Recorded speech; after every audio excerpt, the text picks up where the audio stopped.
Hey, what's up guys, Little Man with a Big Opinion here. Today's video is going to be short, sweet, and to the point because this is a news video and I don't really have a schedule on when these come out.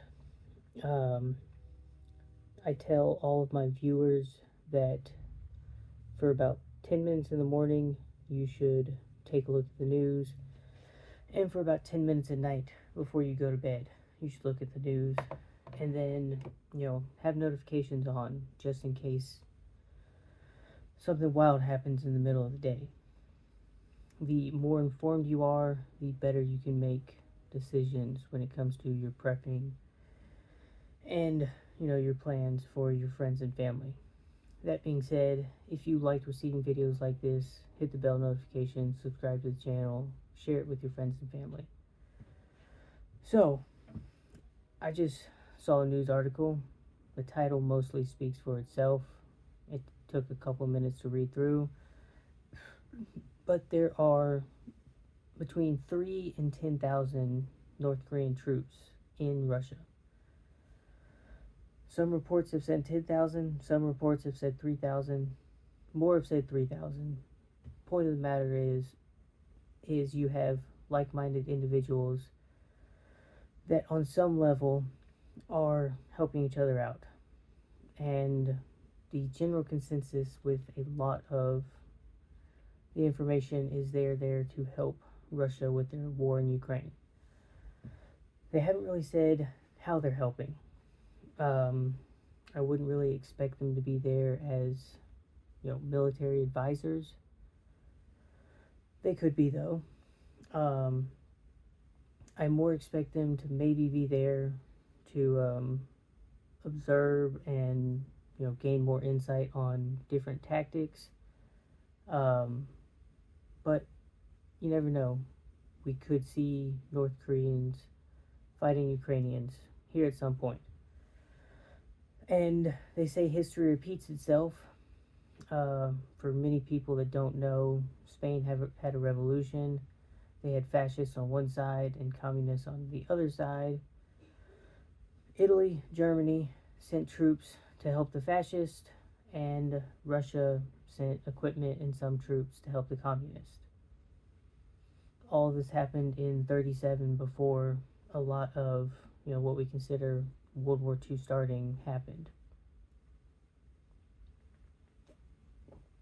So, we can just kind of add this to the grain of sand pile of, we have all of these different, somewhat isolated conflicts going on that could push us closer and closer to that, coveted World War III topic. The U.S., well, it's really NATO, but the U.S. is funding, there's either 10 or 20 billion of it out of a $30 billion plan from NATO to send more military equipment to Ukraine. So, again, sometime in the news, you're going to see more money's going to Ukraine. And this is a NATO, might be UN, but I thought it was a NATO resolution, which is something that's going to irritate the Russians and more likely push them towards, hey, we're irritated with these people, maybe we're going to start knocking on Poland's door. We already see the Belarusians, helping out Russia. China's not overtly helping them out, but, they're still doing trading going on there. So it's all these little bitty things that kind of pile up that maybe 75 years from now, the history books are going to talk about, well, we say World War III started in, 2029 or whatever, but we had all this stuff happen in, the early 2020s that kind of led up to that moment. So, if you haven't checked out my last video, where I talk about water purification, or the one before that, where I talk about, stockpiling food for fairly cheap, or any of my videos in general, you should probably go check those out. Subscribing to the channel really helps us out, and leaving your comments down below. Ask questions, you know, I don't know the answers to everything, so your comments could be adding to what I put into this video. Or at the very least, we're small enough still. I answer all the comments. Um, Questions turn into videos, and we'll just keep building this community. But the big thing is, I push out news that I think is relevant to prepping.